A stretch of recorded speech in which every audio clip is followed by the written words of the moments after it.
podcast.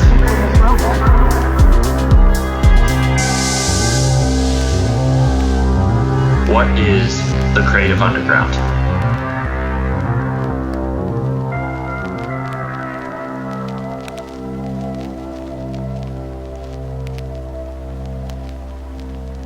I've been trying to understand this since I first heard them in the winter of 2018, when I was walking back into the museum, Southern Ohio Museum, after lunch.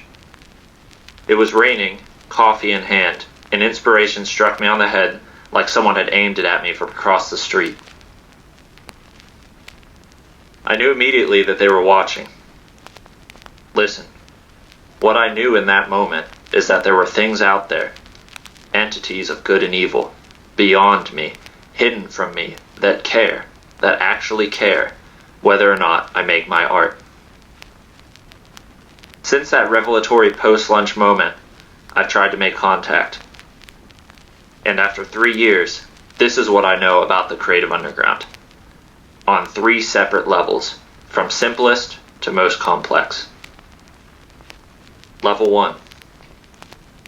Slogan. The creative underground is where we go deep into what we create and why. Level 2. The creative underground thesis. The creative underground is a place we go deep into what we create and why, so that through insight, empathy, and inspiration, creatives can be better prepared to transform on their own creative journeys and make something that matters forever. Level 3. What follows is a short essay about the creative underground. So, where is the creative underground, you might ask? Well, it's not a physical place like your aunt's house, or a digital place like the metaverse, but the creative underground is arguably realer than both physical and digital places. The creative underground is a place in your heart, your soul, deep inside of you, in your deepest imagination. Remember, imagination is not synonymous with fake, or false, or untruth. The creative underground is real, much like good and evil are real. It's a place at the bottom of everything, and underneath everything. It's a place that exists, whether you know it exists or not. It's the place where much of what you create comes from, but not all of what you create. It's a deep place, by definition. Well, what is this place, you ask? Is it like the unconscious? Is this just sketchy Freudian theorizing for creative type people? Sort of. But I think it's more complicated than that. It's deeper, more intricate, more mysterious, more meaningful. For example, you can probably find a copy of your entire written worldview in the creative underground. Your whole philosophy of life in a huge stack of paper, all typed out and water-stained and smeared and smelling like book mold and hand-rolled cigarettes. I bet it's there, even if you've never read it. And even more mysterious than whole books inside of your imagination that you've never even read. The concept of the creative underground suggests that there are alternative parts of you, or things that aren't even you, in dark corners of the creative underground, writing thick tomes of everything about you. Every word, thought, and deed, they write it, autonomously, artistically. Sometimes, these agents slip you a message. Sometimes, you can hear a whisper. That's normally when you make art, after they prompt you, whether you know it or not. Often, you ignore them.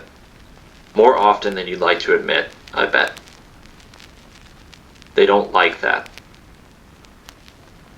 Okay, let's work in a less threatening metaphor. Imagine the creative underground like a basement in a house, your childhood home, even. You take things down in the basement that you want out of the way, things on the margin of your life, a punching bag, and other equipment for channeling aggression, sentimental keepsakes, hand-me-downs, clothes, books, extras from the past that have been pushed out of everyday life, some of which you want to hide. There are bones in the basement.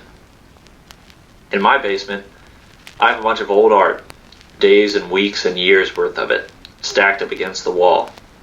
That's part of my own progression. The basement is the foundation, remember. It's underneath everything. Sometimes it floods in the basement. It's dark down there. But also, if someone's dropping bombs, that's where you go for safety. It's a deep place. Now, this is not a perfect analogy, and I won't pretend that it's not dangerous. There are many pitfalls in the creative underground. We can go down there to fester, for one, to lick our resentments, to grow eyes for the dark, to get all pale and stagnant and cynical and arrogant in all our creativity, wounded, lingering, wallowing in ironic, tragic artist self-narratives. I've had to learn why I go to the creative underground. I think I know what the goal is. I did not always know the goal. Here's the goal. The goal, when you enter the creative underground, is transformation. That's why the hero goes into the underworld, you know? Transformation. Gandalf the Grey and the Fellowship of the Ring enter the mines of Moria, and Gandalf sacrifices himself and is resurrected as Gandalf the White. Buzz and Woody and the little green alien enter Sid's bedroom of cannibalized toys before they can create a friendship that saves themselves and every other toy in Toy Hell. The kids in Monster House have to see Constance's bones in the basement depths before they understand how to save the neighbor children from being eaten. Christ must die a crook in painful humiliation and take on the weight of full sin, the world's sin, and enter into Hades before he returns as the most glorified one. So, in order to do the fullest good in what we create in our art, we must be transformed by what we suffer in the underground. Transformation is really hard, though. It is suffering.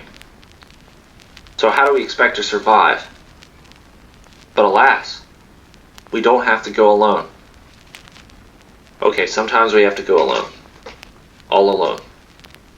But we can be better prepared for what we will encounter in the creative underground alone.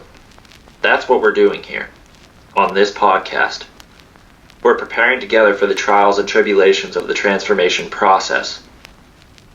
My thought is, if creators can talk about their experiences with the process, the pitfalls and triumphs, every aspect of it, and what we think that all means, we can connect more pieces of the collective creative puzzle in our lives. We can accelerate growth together. We can continue to transform together. So, what is the creative underground? Restated. It's a place we go deep into what we create and why, so that through insight, empathy, and inspiration, creatives can be better prepared to transform on their own creative journeys and make something that lasts forever. And what about that last part?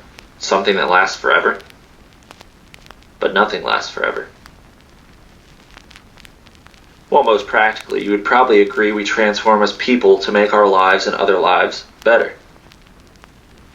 To make the world a little bit better. But on a higher level of transformation, and you don't have to believe this yet, the transformation continues forever, even after we die, eternally. It's been said that transformation is never complete. Would you agree? Alas, transformation can't start without the conversation of what we create and why, and I hope you'll join us in these conversations.